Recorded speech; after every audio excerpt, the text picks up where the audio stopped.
Just a quick video of my 1979 Yamaha RX125 single. I picked up just recently, 30,000 Ks on the clock. It's been under a guy's house for 15-20 years. Really cool barn find. I hadn't actually seen any RX125s around in Australia prior to this one coming up for sale. So when I saw it, small two-stroke single with a really cool aesthetic and a disc brake front, I thought I gotta have this. So look, overall it's in good condition. It's got 29,000 Ks on the clock. Really nice instrument cluster on these old Yamis. I really love Yamaha stuff. So a few things that need to be sorted. I've got a leak in the seam of the tank. It's around the other side. I'll show you that in a minute. The front brake caliper is seized, so I'll need to rebuild the master cylinder and rebuild the caliper. Thankfully you can get rebuild kits and even caliper pistons, which I think I'm going to overhaul the entire thing. That'll be good. The other major thing I noticed early on is the gearbox oil's low. It's still showing on the dipstick, but it's low, so I'm going to assume that the crank seals have had it and it's sucking gearbox oil in through the crank seal and burning it in the engine. You know, I guess just when oil gets low in the gearbox from this kind of thing, you end up wanting to go through and just replace all the bearings or the crank support bearings and the gearbox bearings, just because they may have got hot, and it's cheaper than finding another engine usually.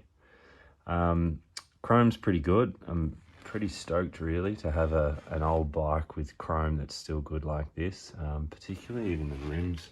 Just a quick sort of clean up with 40 steel wool, and they're just, yeah, really happy with that kind of look. I'm not going to go overboard with the resto on this. I'm going to keep it pretty original, let it have its character and have a bit of a story to tell. It's a 45-year-old bike, so it shouldn't be perfect.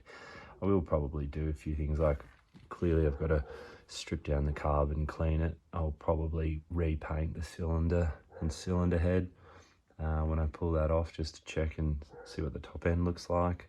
There is compression. The spark, I've put a 6-volt battery in, got electrics working, so thankfully that side of things is really nicely untouched. Chain's totally, completely cactus. That's fine, easy fix. We'll just replace that anyway. Sprockets are not great, not terrible. From looking online, that this parts for this is some things are easy and some things are just, yeah, not easy to find. So we'll see how we go.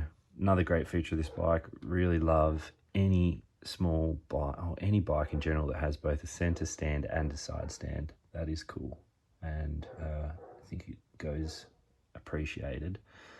Nice little features too for you've got a locking hook here. We've got a steering lock. We've got a petrol tank cap lock, and obviously ignition as well.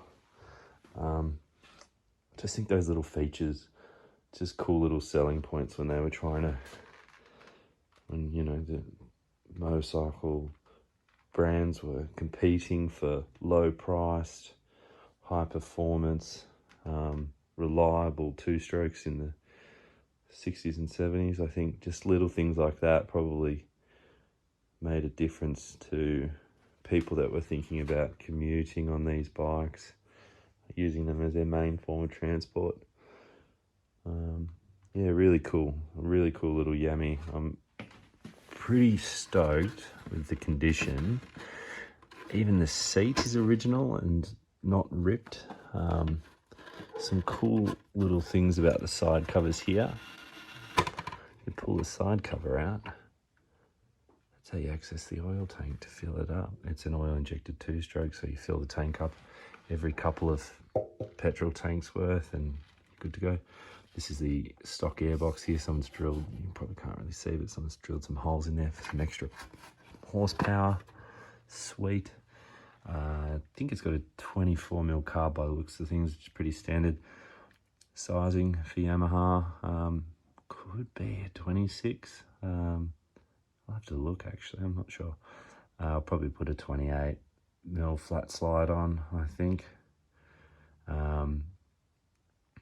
got a, from what I can see online, it's got a pretty good sized reed block, but I might upgrade that. Maybe V-Force reeds, never used them before, but it'd be interesting to put them in and see how they go. Probably do an expansion chamber as well.